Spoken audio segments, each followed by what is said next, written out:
All right, hi everybody. Welcome back to another edition of It's Brewin at McEwen, a USF baseball podcast.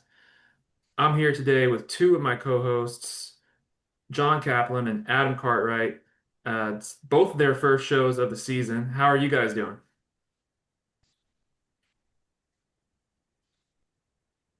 I'll go ahead. Doing pretty. Tried to hand that off, We're, but we're no, still I'm we're, doing we're pretty still in well. spring training over here. Exactly. We're trying to work all this out. Doing good. Very cold. Down here in Florida, little unnaturally cold for some of us. Uh, I'm sure, like you said, well, like we were talking about earlier, that's not news for John. But really excited about some baseball, man. All the podcasts around the country are starting to pick up. College baseball coverage has really picked up over the last couple of years, and that's really awesome for fans like us, and yeah, just ready to kind of look at what we're gonna have coming up on our slate and get this thing going. Sorry about the awkward pause, fellas. No, we're doing about the same over here. In the past week, I had to spend the night at the hospital because we had a winter storm, and I got to experience negative temperatures Hmm. for the first time in my life. That was fun. But yeah, no, it's kind of Pass. yeah, Yeah, right, yeah. exactly. It's kind of chilling out of late, pun intended. But no, I'm also looking forward to baseball. It's starting to ramp up, like Adam said. And um, one of my biggest things going into this season is that the Americans trying to become like a premier mid-major to have multi-bid to become a multi-bid conference. So as a mid-major, so I'm really looking forward to see if those contenders from last year continue to progress. Yeah, definitely. And that's something that we're actually going to be talking about today. That is really the whole purpose of today's show is to do a preview on our conference as a whole. And as John mentioned, if you are a USF baseball fan, you have to be a fan of the other nine teams in this league when you're not playing them. And the reason for that is you want to see this league be the best mid-major league, maybe even surpass a Power Four conference or two, because that's going to result in more bids to the NCAA tournament for USF, opportunities for USF. So it's very competitive out there. I mean, I think in Division One baseball, there's about 30 different conferences, maybe more. And you've got the Power Two, Power Four that you know from football, but there are surprisingly other conferences that are truly powerful in baseball, such as the Sun Belt, get themselves 3 to 4 bids per year, and there's no reason why the AAC shouldn't track like that. So what we're gonna do is count down from the preseason poll, 10 through 1. We're not necessarily going to go in order. We're more going to focus on the teams that were projected in the bottom five first, and then we'll focus on the teams that were projected in the top five. You're probably not going to hear too much about the Bulls today. We're going to save that for next week's show, where we're going to have head coach Mitch Hanna's on with us, and we're going to talk to him about what he's been seeing from the guys in these spring practices here. And when we talk to him next week, that'll only be about 3 to 4 days before opening day. So he'll probably be able to share a lot of good information about lineups and pitching rotations. So very excited for that. So we are obviously a USF baseball show, and there'll be plenty of talk on that. But the conversation today is highly relevant to the Bulls, as we'll be playing against all these teams during conference play and rooting for all of them during non-conference play. So with that kind of background, I'll kind of read through the conference poll real quick, just so you know which teams that we're going to be referring to. So the preseason number one was ECU, preseason number two UTSA, number three Charlotte, number four Tulane, number five USF, number six FAU, number seven Rice, number eight Wichita State, number nine Memphis, and number 10 UAB. So from that bottom 6 through 10, we're going to talk about those teams first before we turn it to the projected upper half of the league. So with that, I'll kick it to Adam. And which team from this 6 through 10 would you like to start with? We're going to start with the Wichita State Shockers. Wichita State is led by Brian Green. He's going to be in his third season this year. He's collected a 301, 263, and one record. Again, he's had stops at New Mexico State University as well as Washington State before making his way to Wichita State. Did take that New Mexico State to a regional in 2018. Has not gone very well for him for these first couple of years at Wichita State. They've been young. They've had turnover. They've had more turnover. We're going to talk about that here in a little bit. But just before we get to that, their record was 20-36. They were 11-16. They did sneak their way into the American Athletic Tournament, placing sixth, or I'm sorry, seventh there. They were one of those three teams that kind of went into that last weekend, not really knowing what was going to happen, and they kind of found their way out of it. Speaking of roster turnover, they're going to have 31 new players on this roster. Again, there's only 38 players, so only 7 returners. Yeah, and what's interesting about this too is it's going to feature 15 seniors and 19 juniors. 4-year transfers, JUCO newcomers. But again, no matter how you look at it, there is a lot of older talent players on this roster. I think everybody, the hot topic as we move into the season has been, what can be the X version of Indiana, right? Of what's happening. Well, one of the things that Indiana did was they got a whole bunch of old players. And that's how that kind of sparked their turnaround. And I think that's what Wichita State and Coach Green is trying to do right here. They're trying to bring in a lot of old talent. Again, there's 31 new players and they're all veterans. And so I don't really know what we can expect out of them because of that. It's kind of a mixed bag. They could kind of not necessarily gel, but then they could, use all of that veteran experience and really actually be pretty tough this year. The one true freshman they are bringing, however, is a big deal. His name is Ethan Rogers, and D1 baseball has actually identified him as the number one freshman pitcher in the American. So he's coming in with a lot of of hype. Uh, so they're going to expect a lot out of him. Not sure where he'll actually, shape in their rotation. I'm sure they're expecting that to be in the weekend somewhere. If he shapes out like everyone expects, maybe even that Friday role. It could be interesting though for the Wichita State Shockers. Again, just so many old players, juniors and seniors. You look at their you look at their schedule, they've got midweeks against Kansas State, and Oklahoma State. So that offers some opportunities to maybe boost their RPI. I know they're expecting big things out of Oklahoma State. So if Wichita can steal that midweek, that can be really big for the conference. Also got a marquee conference against Georgia, or I'm sorry, that's West Georgia. Never mind. That really deflated that. Do apologize. It did shock me. I was like, I did not see a Georgia series, and I realized that it was just a bad spacing. Do have to play Hawaii. I'm not sure if that's home or away, but if you have to go to the Oh island, wow, that's it's at always Hawaii. tough. It's at Hawaii. It's at Hawaii. That is Hey, that is always tough to go to the island and play them. I promise. they'll Football, take baseball, I don't care what it is. man, they're making the most out of that. Looks like they're gonna play 5 games over there, which honestly I can't blame them Exactly. if you Wouldn't you? fly that far. You kind of have to, right? Yeah, Yeah. absolutely. Well, that's Dang. what I got on them, guys. What do you guys think?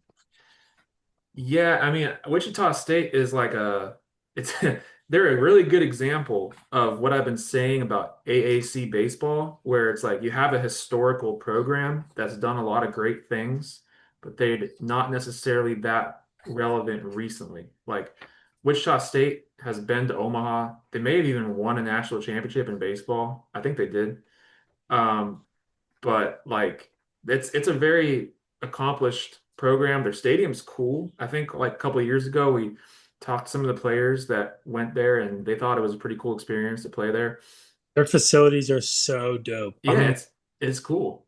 Every time Like I play a they game. have they're cool. They have a lot of things going for them as a program.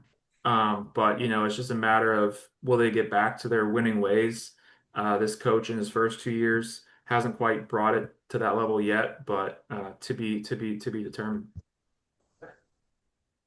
But yeah, that's Wichita State. I was going to talk about another team here that is projected towards the bottom of the conference, but they're a team that is consistently pretty good. This is the FAU Owls. So they are under head coach John McCormick, who is he's been there for a while. He's actually spent his entire baseball career in South Florida. He played at Lynn University, which is in Boca. He was an FAU assistant for about 19 to 20 years. And then in 2009, he became the head coach, and he's still the head coach today. So he's literally spent his entire playing coaching career in that Boca Raton area. But he's been really successful. I mean, I remember even as a kid, I grew up in South Florida. I would go sometimes to FAU baseball games. They were a really good program in the early 2000s, probably before he was the head coach. But even since he's become the head coach, they've had a lot of success under Coach McCormack. They've won 5 conference titles. Those were in the Sun Belt and in the Conference USA. Last year was only their second year in the AAC, along joining the Bulls. But McCormack has taken them to 6 NCAA tournaments. But one thing that kind of stands out with them is they haven't been to the NCAA tournament since 2019.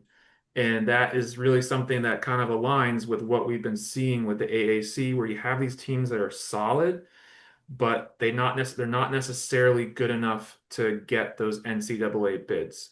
And if you look at the recent RPI finishes for FAU, you can kind of see why between the years of like 2021 and 2025, it seems like they always finish between like 58, 85, which is great. You're like in the upper 25% of the country, but you're not really going to get an at-large bid unless you're top 40 or inside the top 40. Do something like UTSA did last year where they were number 17, or East Carolina always seems to pull it off. But FAU is consistently good. Last year they finished fourth in the AAC. They finished number 65 in the RPI, pretty close to where the Bulls were. They definitely seem to be on an upward trend, but the one last thing I'll say about them is they got absolutely ravaged by the transfer portal. They had an incredible freshman pitcher last year, Trey Beard. I think he won pitcher of the year for the conference, and he got scooped up by FSU in the portal.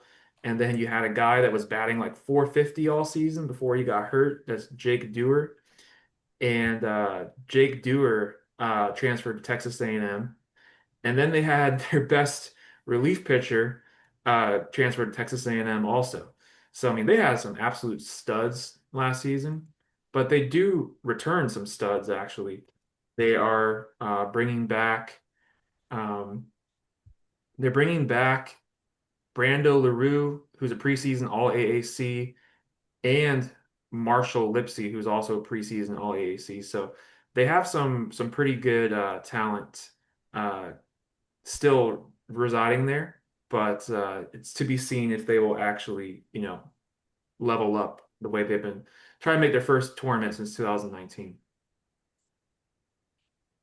Yeah, it's like you mentioned, the transfer portal really got them. It comes down to just what we can offer versus what's the opportunities that NFSU can offer. In the the ACC, which is I look at baseball as really having a power three conference. When you look at the SEC, the ACC, and the Big 12, the Big 10 doesn't really kind of match up after the first couple of teams.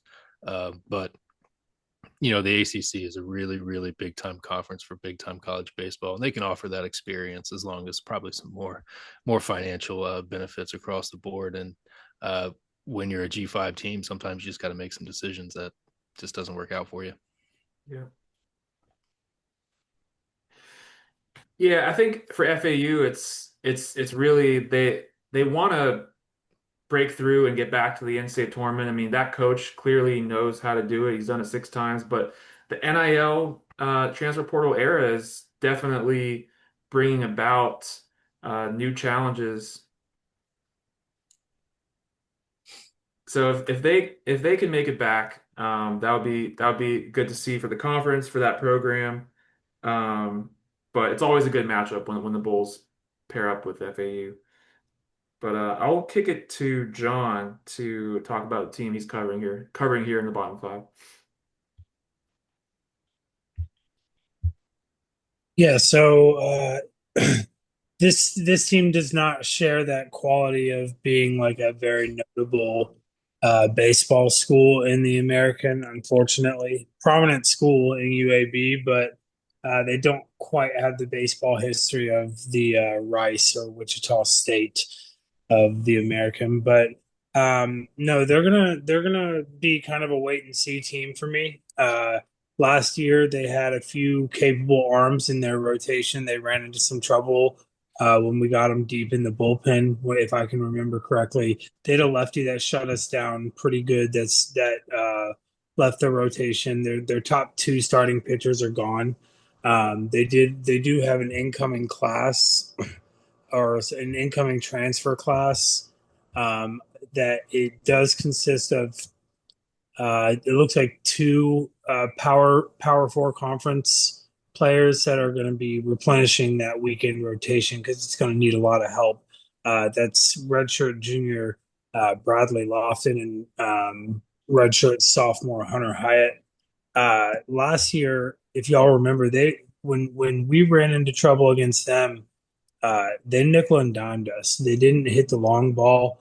They didn't, but they hit the gaps, and they could do so 1 through 9. You know when they were hitting well, and they played well at home, if y'all remember. But two of the biggest names that they had on offense, one got drafted in the 13th round to Atlanta, and the other one is over with Eric Snow in Auburn now. And Todd Clay, I think, is over in Auburn, and then Logan Braunschweig. Remember that name, yeah. He was a dog. Both of them were actually really good. Yeah. They tore us up last year, but like I said, they've got a big transfer class coming in. You know, they've got Casey Dunn in his 5th year as the UAB head coach, but he was a legend at a pretty decent baseball program in Sanford and SoCon. He was a 17-year head coach there, winningest head coach in Sanford baseball history. So when you put a good coach at the helm, anything can happen, as we're seeing in Tampa, Florida. So, like I said, it's going to be a wait and see approach for UAB, but I'm predicting a sweep. Yeah, I would love to see that. But you're right. I mean, they played us pretty tough last year. Like I was actually kind of surprised when I saw they were number 10 in the preseason poll because I was like, if I recall, like they looked pretty good. But you're right, they didn't really have big bats at all. They kind of I checked that they had the least amount of home runs in the conference, so that really kind of checks out. Um, but yeah, that coach Casey Dunn, I mean he was at Samford for a while. Like he was there for like 10, 12, 14 years. Seven. Took them to multiple NCAA tournaments. Won the conference there a few times. Like that guy is definitely a good coach. And you just and it's the same thing I wonder with John McCormack and maybe even this coach is that you look at a lot of their like key success, like when they were getting to NCAA tournaments was before the transfer portal and NIL era. And it just makes you wonder, like, are some of these guys struggling to adapt to the to modern day environment? And it is hard because if you think about like the team FAU had last year with Jake Dewar and Trey Beard, like before the portal, like they would just easily keep those guys. Like Trey Beard wouldn't want to sit out for a whole year and not play baseball for a whole year. I feel like there's a lot more loyalty in college baseball, and I have my own opinion on the NIL, but I'd like to hear what Adam thinks about what you just posed, Matt, in terms of retention of players, or how well these legendary head coaches are performing since the NIL, because it's a new time, and that's something that Adam is very knowledgeable in for sure. Yeah, it's I, I wouldn't go so far as to say I think there's more loyalty in baseball than the other sports. I think there's less money in baseball than Mhm. the other sports. especially in terms of, you think of a basketball roster, you only need about 15, so you really only need to pay so many versus a baseball roster trying to fill about 35 spots. And again, that's on the third tier of money, not the upper end, and all that money is going to football. So again, it's a trickle down. Um, but if the power schools want you, Yeah, they can they get can you. get you. Mhm. LSU gets whoever they want. Florida State goes and gets Trey Beard. Yeah, Um, and so that's what it comes down to. I think some schools, I think USF does better. Um, yeah. I was gonna you say, know, but I think when you look at USF on the broad scale of group of five, spending, we're at the top. We're up there with Memphis. I don't think Memphis is committed to baseball. I think they're much more committed to basketball. yeah, And so I think that's an issue with why you're not seeing the Memphis baseball program. But that's a stroke of the check, and Yeah. that gets you in. Um, yeah. It's so just yeah, that's my thought it's on that. I don't know that because there's more loyalty per se, but I do believe there's less money. yeah, I think money kind of drives everything, and I think there is it's a more like it seems to be a smaller select group of schools in college baseball that are really like flexing their muscle. If you look at like Florida State, like they almost view all the other college baseball teams in Florida as like the teams that they can just Yeah. fuck. I mean that's how they got that team a couple Yeah. years ago that made it so far in Omaha. They took the best shortstop from UCF. They took the best shortstop from UNF, and that became like those their middle infielders. It's like, I mean, but that doesn't mean that there's no excuse because if you're in the AAC, every single team in the AAC has to deal with this. So what I'm saying is I think the coaches that are able to adapt to the modern environment, which I feel personally, like I know we're not talking about our own team that much on this show, but I feel like we've adapted to that very well. I feel like we've been able to retain a good amount of talent. I feel like we're recruiting at a high level, and I think that could really show itself this season, especially second year of Coach Hanna's and the work that this coaching staff has put in for recruiting. I mean, I'm really impressed. Like the more I research, like who we have on the roster and have brought in, and then doing this today, the past couple of days, researching some of these other teams, like I feel like we've recruited at a higher level. Now it's just a matter of the product, on the field just being above everybody else. But the top teams in our league are pretty good with that as well. So we'll talk about them too. Yeah, and just one final note on this. I think one thing that really benefits baseball in this era is that when you look at just the whole sport from the top to bottom, I think, NIA, JUCO, D2, D3, there's good players across the board. I think Yes. the jump to go from NIA to D2 into D1 is less than the jump to do that in, say, football or basketball. And so I think when you look at the way that things move, I think it's easier for these G5 teams to, again, you're poaching another program. Yeah, It exactly. just trickles Exactly. down. You're right. That's You're all right. this really is, and, You're and it right. it I is what it mean, is. yeah, But it's just a different environment. I mean, you're right because if you think about it, one of our best pitchers last year we got from Division Two, and one of our best projected pitchers of this year we're getting from Division Two. So I mean, you're right. It's just a different environment. But like I said, I feel like we're adapting well. Like we realize, hey, we don't have to just be a farm team for other people. Other these schools at lower levels can be farm teams for us.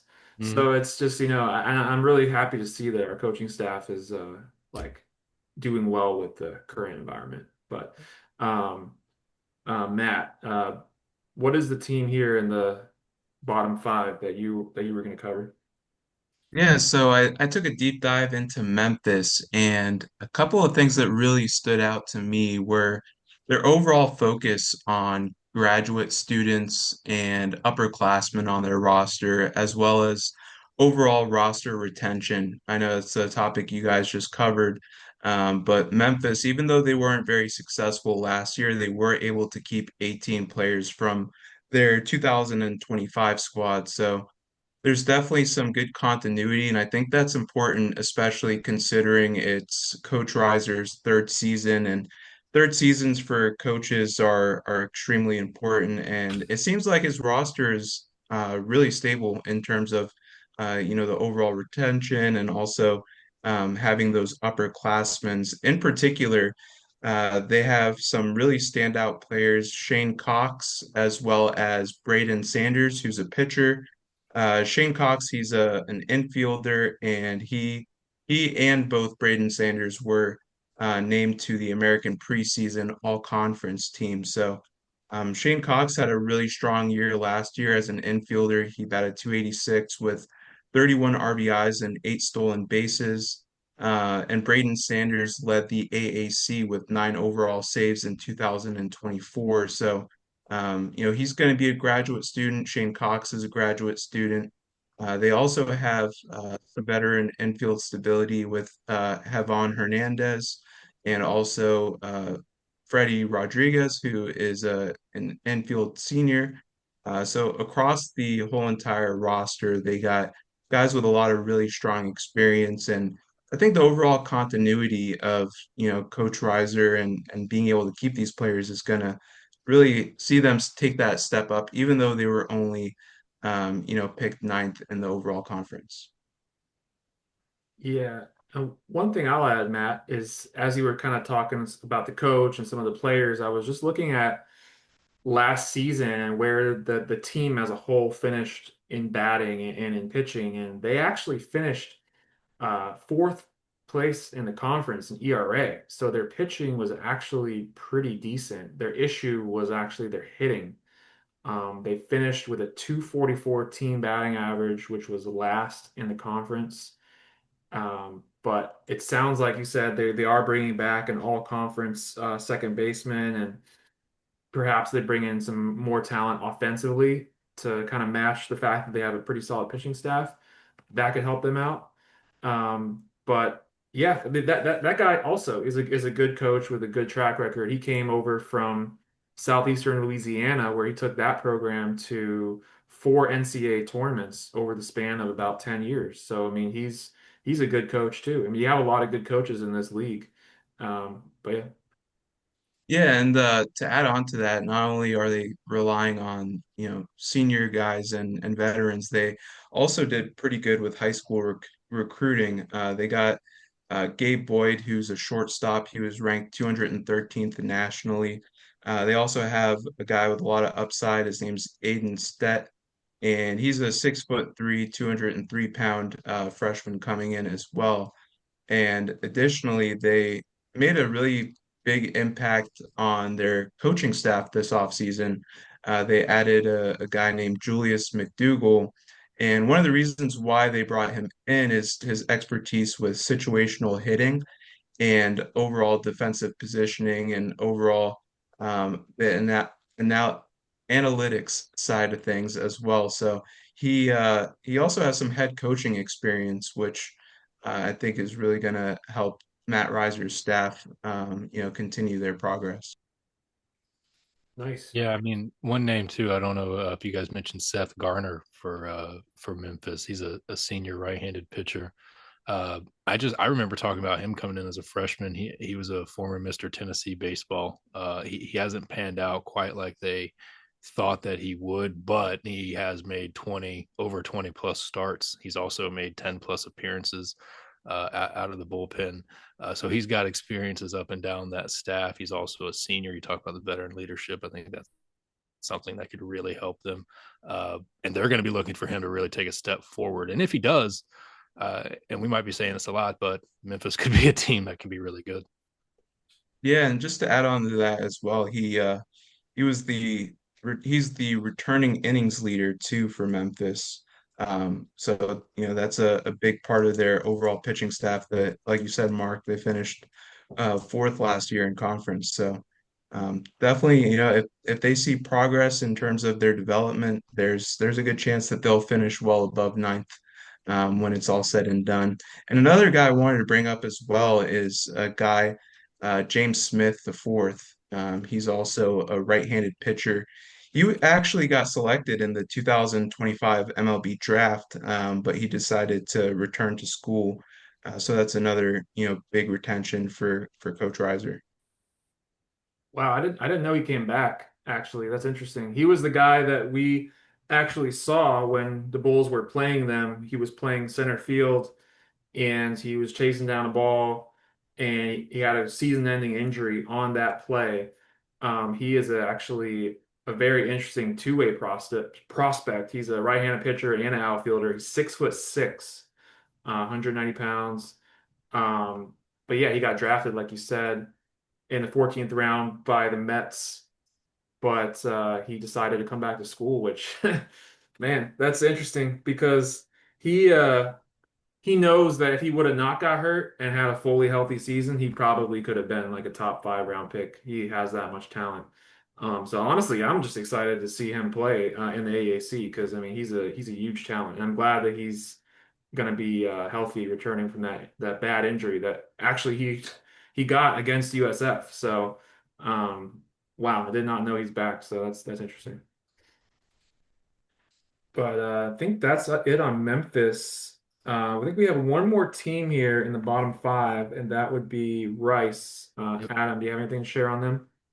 Yeah, we'll talk about Rice. Rice is one of those programs you mentioned with the history. They've been to 7 College World Series tournaments. They went to 3 straight from 2006 to 2008.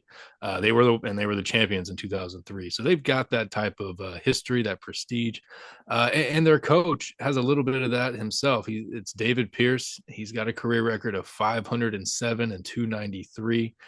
He's had stops at Sam Houston State, Tulane, and Texas. And I want to point out he's won a conference championship at every stop. Um, and that includes 11 NCAA tournaments, 4 super regionals, 3 College World Series appearances, 3 Big 12 regular season titles. He won the AAC regular season title with Tulane.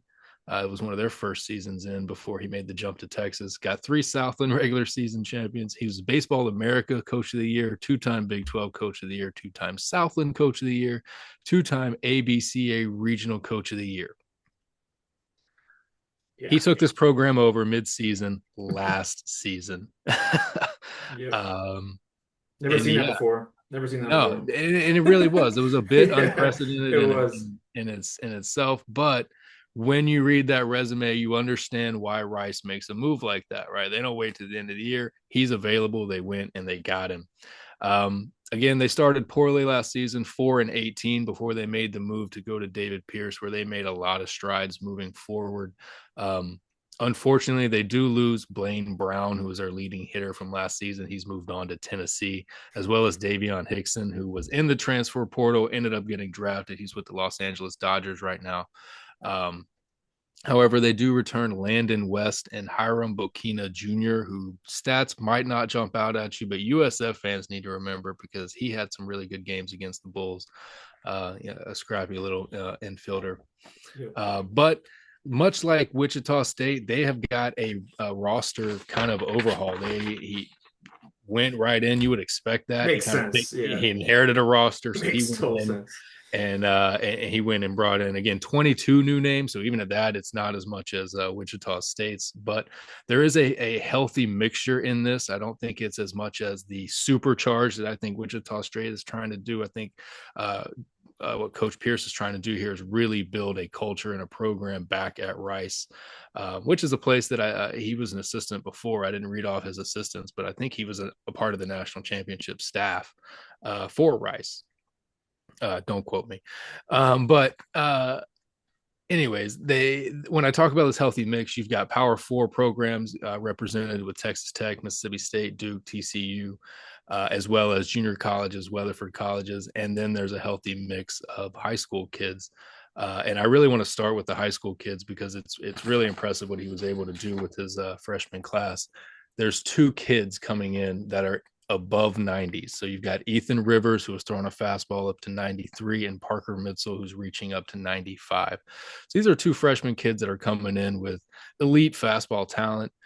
You're going to mix that in with some transfers, like I talked about, from TCU and Jax Traeger as a pitcher, as well as there was one more. Cannot find his name, but he was from an SEC school. So again, there's a mix of veteran. You've got Garrett Bohm from Texas Tech, who's going to come in and kind of be at the top of the order. again, trying to add some leadership there. Uh, Another interesting part, though, to this is he brought back Lance Berkman is going to work as a special assistant on this coaching staff. Again, Rice legend, Oh, another player. I believe he was a player on that 2003 national championship squad. wow. And so, yeah, I really think it's going to be interesting, but I don't know that we're going to get a chance to do it because next week we talk to Coach Hannes, and after that we're right into baseball's reviews and previews. But I think if I've got a hot take right now is that Rice has a real chance to go. I don't think they were worse last year. Were they bottom? Did they end up? Yeah, I'm sure they were definitely like They bottom. were 8 or 9, but I think they're Yeah, going to yeah. be they're going to go bottom 3 to top 3 this year. I can say that right now. I Sheesh. just believe with what they're bringing in, with what I read off David Pierce's resume. He knows what he's doing, and he overhauled this roster. We talked about the NIL and the transfer portal. It allows you to do that, to overhaul the roster. And again, I think he did it very healthily with a healthy mix. It wasn't just a supercharge. They might stumble out the gate, but I think when we get to tournament time, this is going to be a team you don't want to see. I hate to say you're right, but you're probably right. But actually, I don't hate it because I want the AAC to be good. So I actually like it. I like it. I like the fact that David Pierce is in this conference because he's a great coach. I actually saw him coach against USF in 2021 when Matt and I went to Austin, Texas for the Super Regional. That was his Texas Longhorn team that he was leading that beat the Bulls in that Super Regional to go to Omaha. He's a great coach. I mean, Texas has some interesting standards with their baseball. I guess they hadn't won a national championship recently enough, so they had to bring in Mr. Schlossnagel, who who Yeah. lost a regional last year to AAC's team UTSA. Yep. But I mean, it's good that David Pierce is in the AAC. I mean, we want this to be the best league possible. We want multiple bids, and his presence definitely increases the chances of that. If I've got a knock on this, and it is to your point, it's about getting these multiple bid leagues in. It's going to be Rice's schedule. Their midweek opponents: Houston, Louisiana, Sam Houston. Not really much to write home. I'm sure Not there's much more there, but opportunity. these Yeah, are the marquee. These are the kind of the marquees. You look at USC, Grand Canyon, and Harvard as your marquee series. There's not a lot of room for error there. So you're going to sure. need to be in that 42 to 45 win range Yeah, to kind of be one of those teams and again, that's a lot of wins in conference as well. So it, you don't like it from that standpoint. But if they run it, they're going to, they got to run it.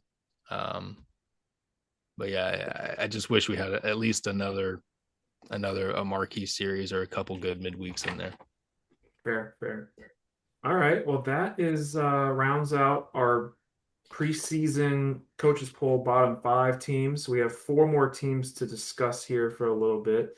We're going to be talking about preseason projected number one, East Carolina, preseason projected number two, UTSA.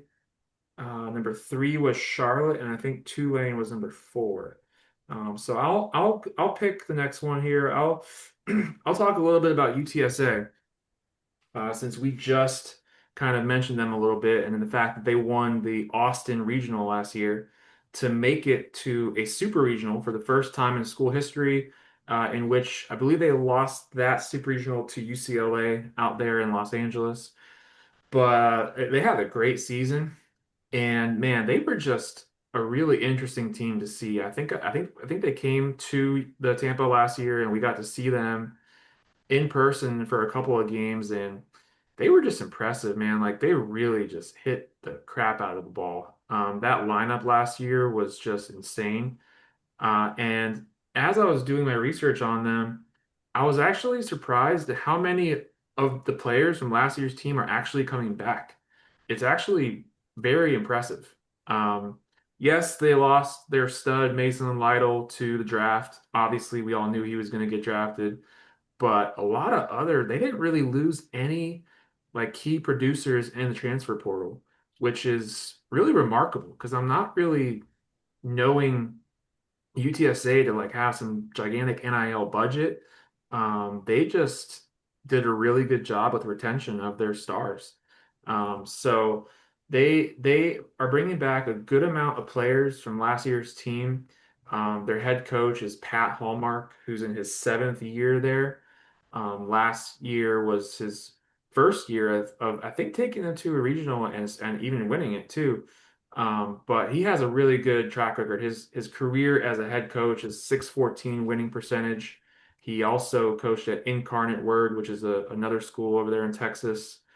Um, but the characteristics of UTSA baseball that you'll notice year in, year out under Coach Hallmark, a hallmark of a Coach Hallmark team is that they do not walk people. They will consistently pound the strike zone. Like that is just their MO. Last year they had the second to least walks in the conference, and the year before that they had the least amount of walks in the conference. And shout out to the Bulls for having the least amount of walks in the conference last year. That was really good. Shout out to Coach Schlereth. Um, but they always have really good control. Like I said, their lineup last year was incredible. 913 team OPS was the top.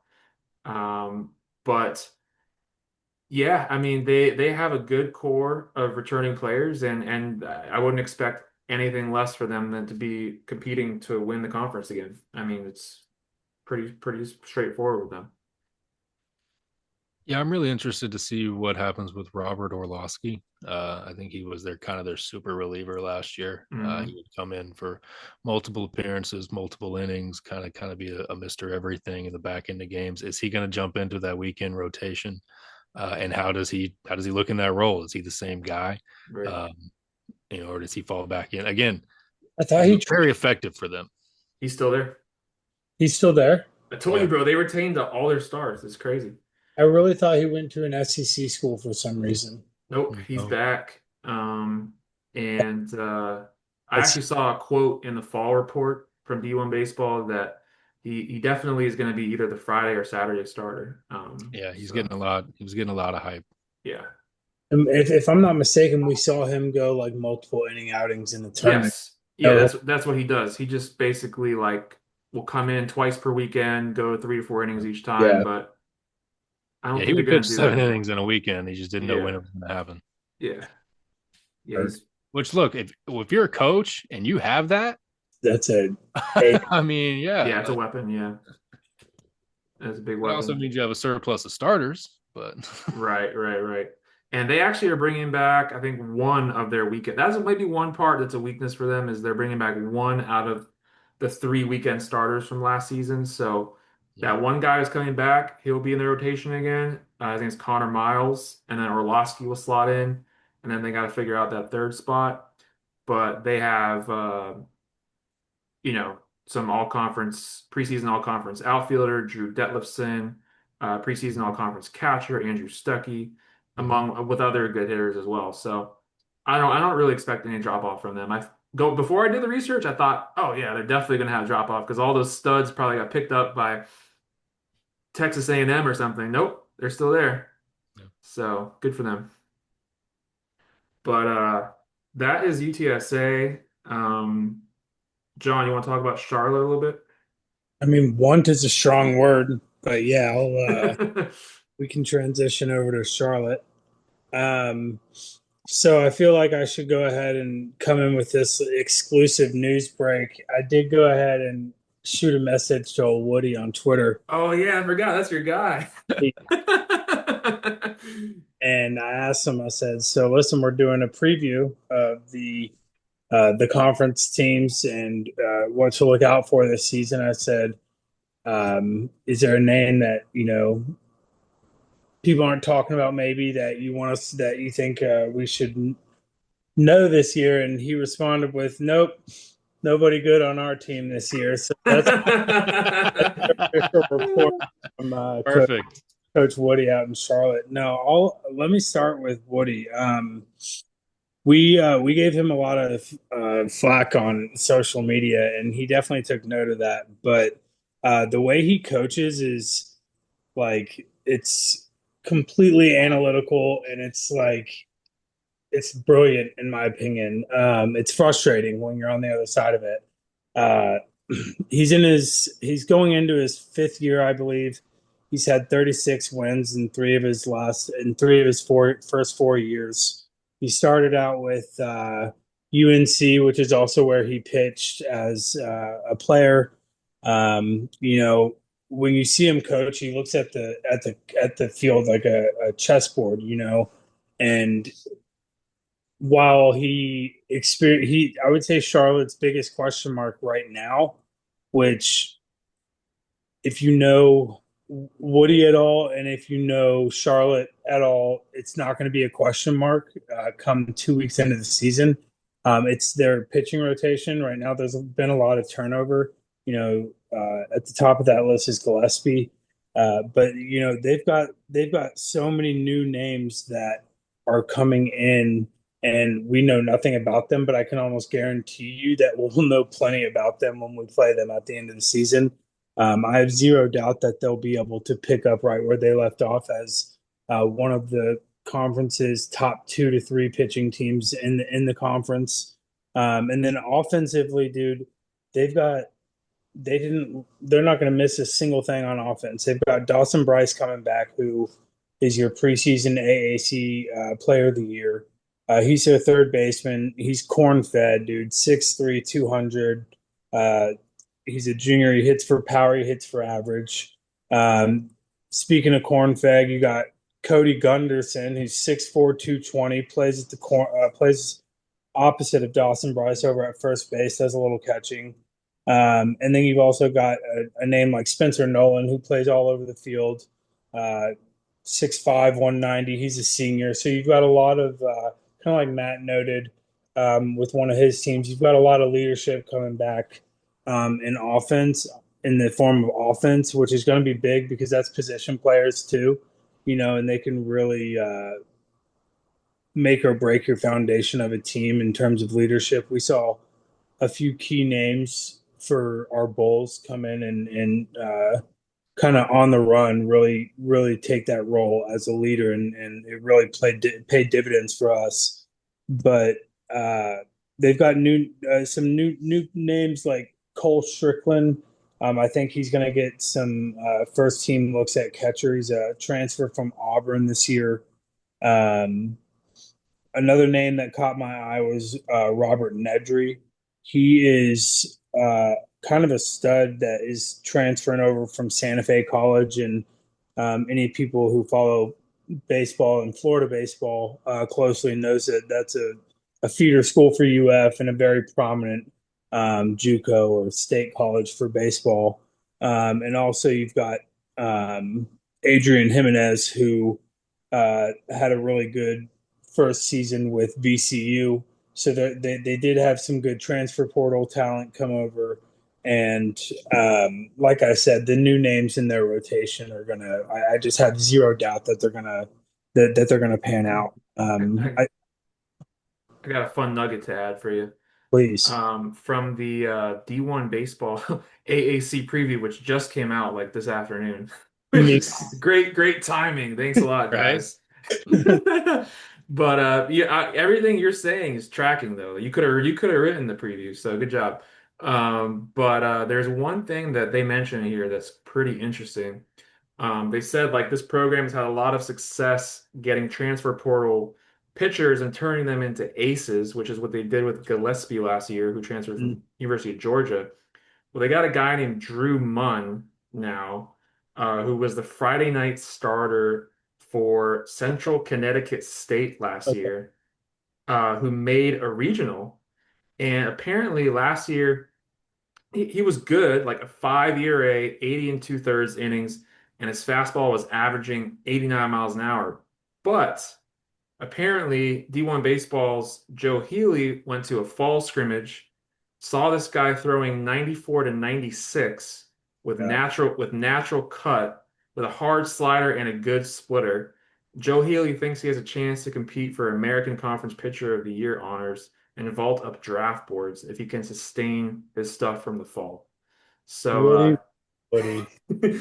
what he did just didn't want to tell you about. He's trying to keep that a secret, but little does he know D1 Baseball's dropping some gems there.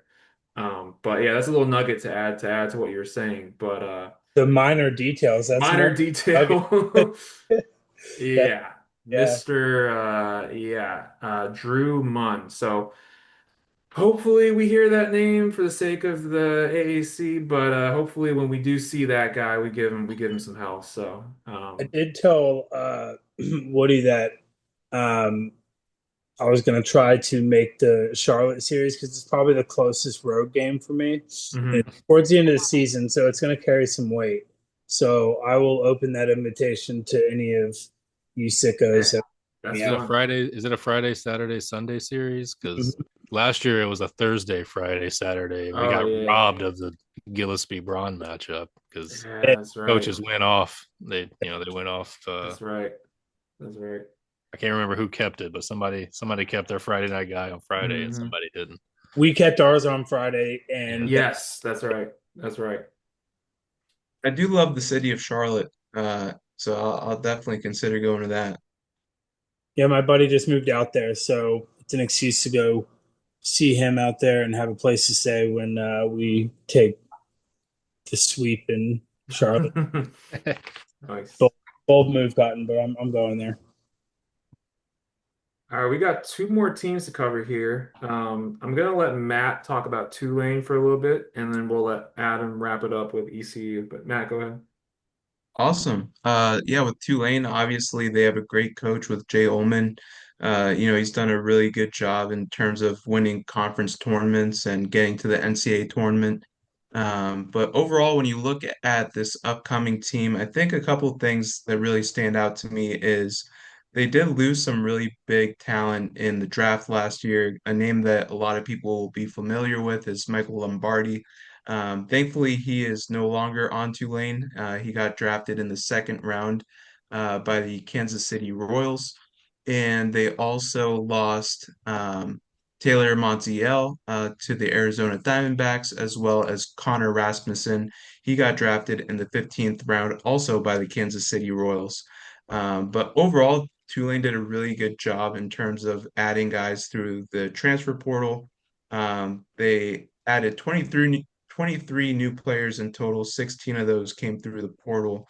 And they also got some JUCO guys and four true freshmen as well. But one of their big key returners for this upcoming season is I'm going to butcher this name. It's Trey Kahajic. He's a 6'8", 243-pound pitcher, and he was named to the preseason first team all conference by Perfect Game.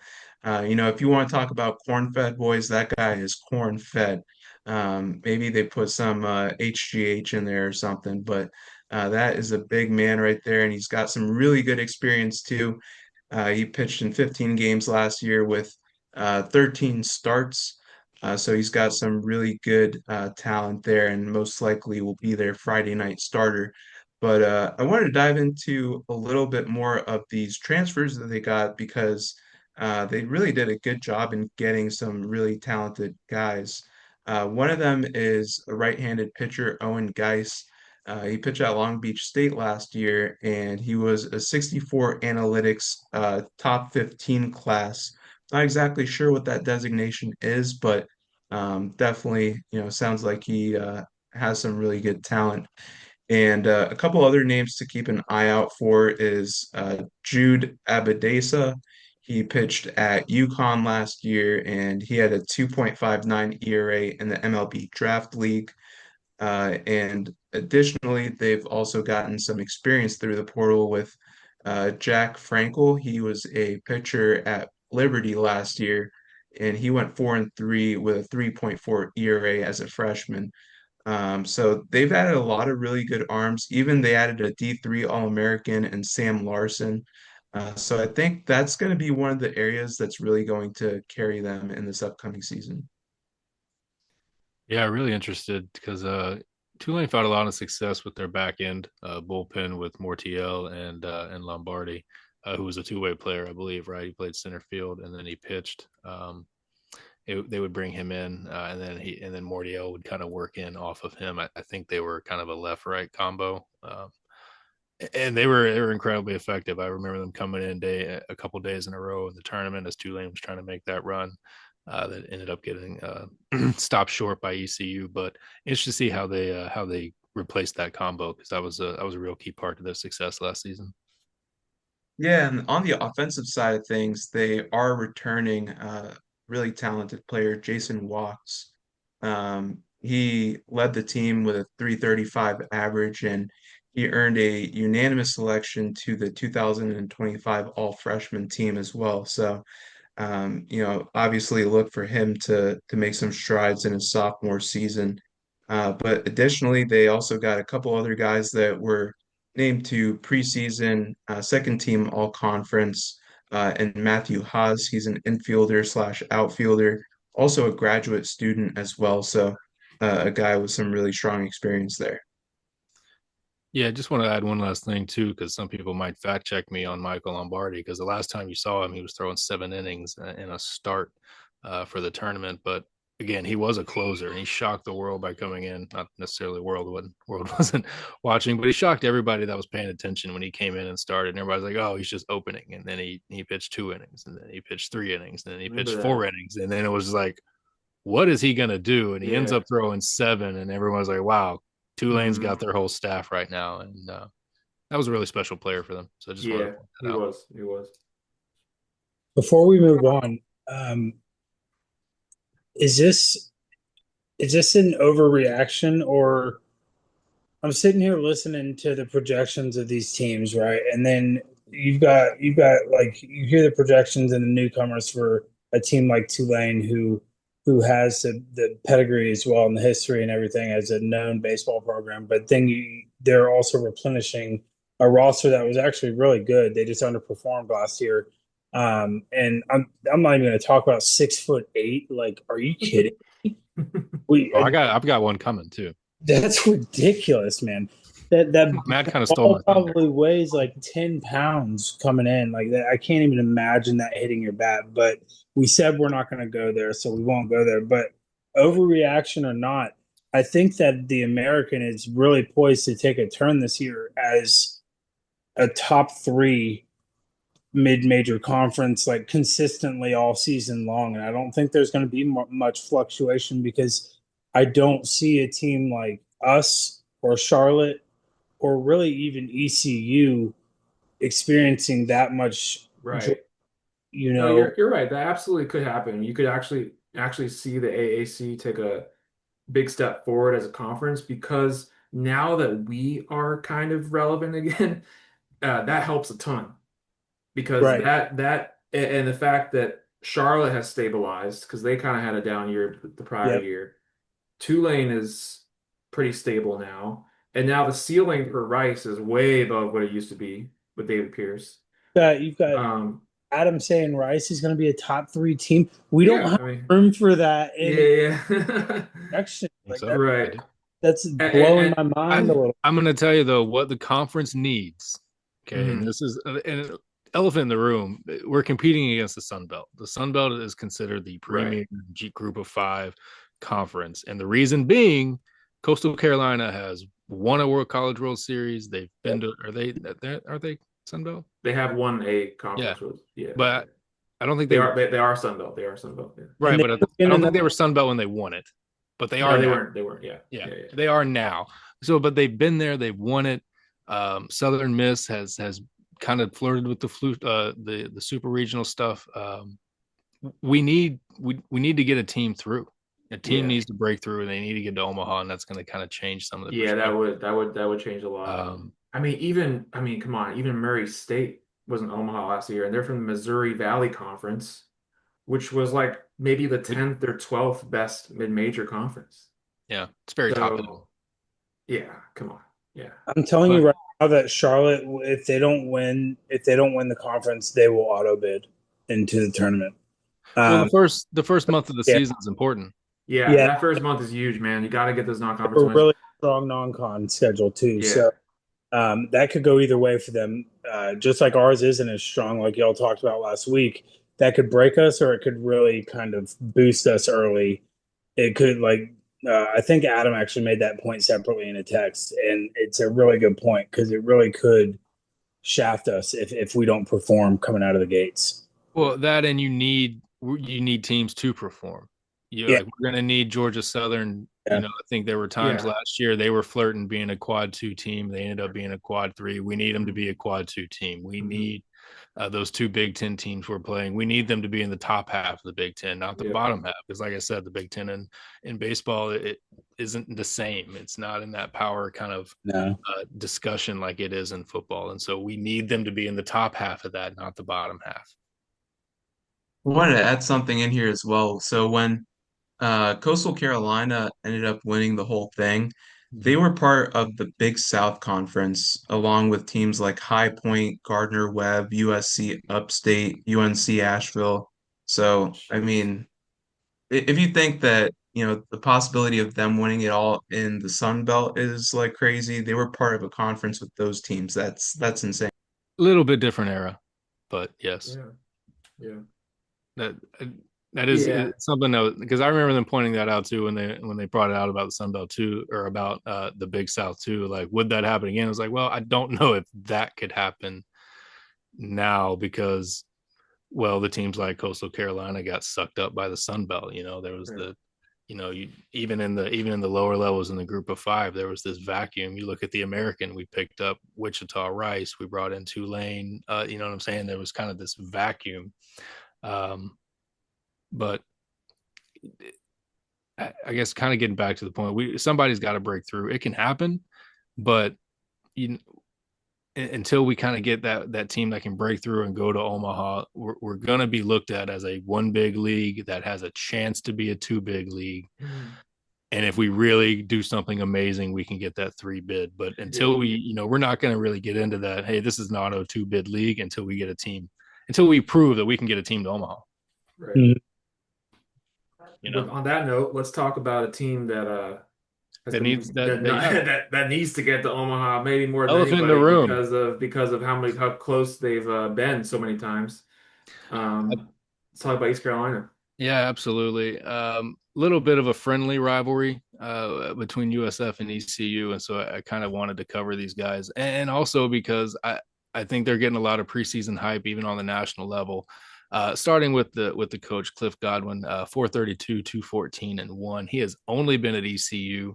Um, he's been there 11 seasons. I do want to point out one of those was COVID, right? And I point that out because he's been to 9 NCAA tournaments, so he's honestly only missed one in his coaching career. He's got 5 regular season AAC championships, 4 tournament championships, AAC tournament championships, been to 4 super regionals, and has been the AAC coach of the year 5 times.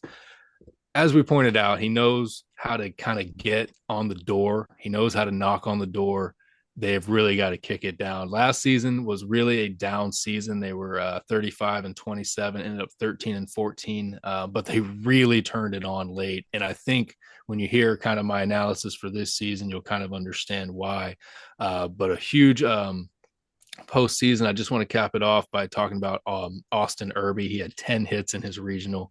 He had 7 RBIs in that regional. Again, it's only 4 games, guys, in that regional. And he's coming back, right? And which leads us into this preseason rank of number 1 and why I really think even on a national level, I think ECU could be really, really good this season.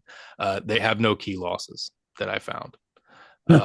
They are bringing back Austin Irby that I talked about. His overall year was 303 OPS of 948, had 12 home runs, 50 RBIs. They're also bringing back Braden Burris, who was the how did everybody miss on this guy last year? Yeah. Walk on. He And ended that up guy hitting. was incredible, man. He was Yeah, incredible. Launching nukes. Yeah. he hits 389 with an OPS of 986, 82 hits, 33 RBIs, stole 18 bags on top of that.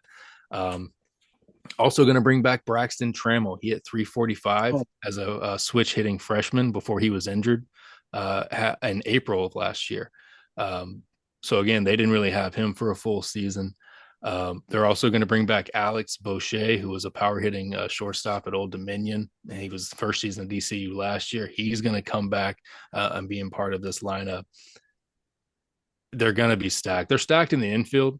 I think, and that's going to be noted because Braden Burris, I think, played every game at second last season. He's listed as an infielder / outfielder this year. So maybe there's a chance that they're trying to find some ways to get some flexibility in the infield. Um, Also brought in some newcomers. One we're familiar with, Carlos Hakame, made the transfer from USF. He was a 300 hitter for us. But as I talked about with the infielders, I mean, Braxton Trammell's an infielder, Alex Boucher is an infielder, Braden Burris is an infielder, Austin Irby is an infielder. I don't know where he's going to fit in. And at the point that we're pushing Braden Burris to the outfield, I'm not sure. Again, that's not trying to throw shade there, but this is a stacked lineup with a lot of good infielders. I don't know where he fits in. On the pitching side, they're bringing back Ethan Norby, who did nothing but strike out 119 batters last season, including a 19 strikeout performance against Coastal Carolina, who went on to play for the College World Series. He put us out of the tournament too. Yep.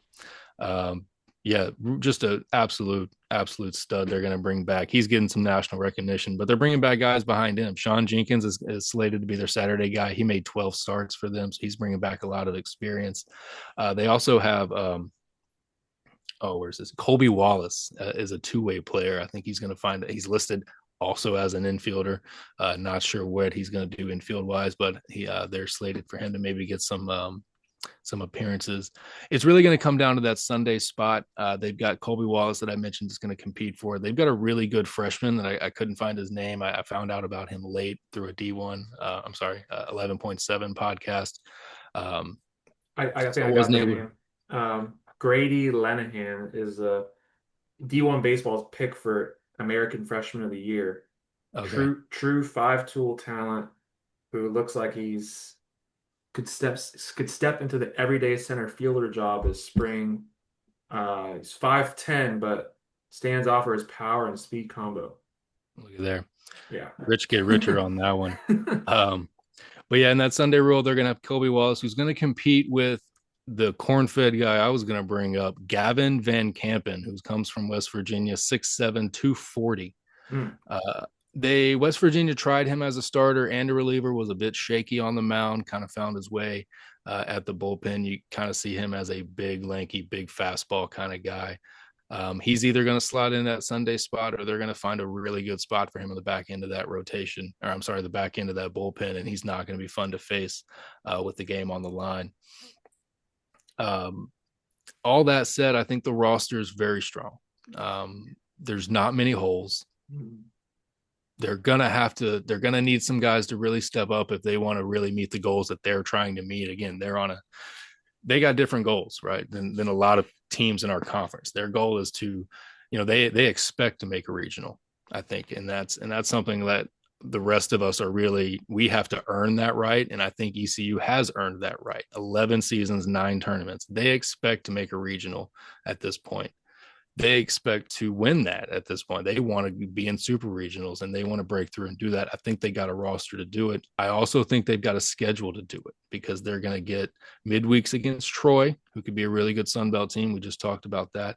They got 2 midweeks against Duke, which is a super regional team from last season. They may have been in Omaha. I can't remember if they won or not. But again, they were knocking on the door of Omaha. They're a team that's going to knock on the door of Omaha again this season. They got 2 midweeks against NC State as well. And they got – go ahead. What's like their weekend series look like for non-conference slate? Yeah, they've got a weekend series against North Carolina and a weekend series against Coastal Carolina again this season.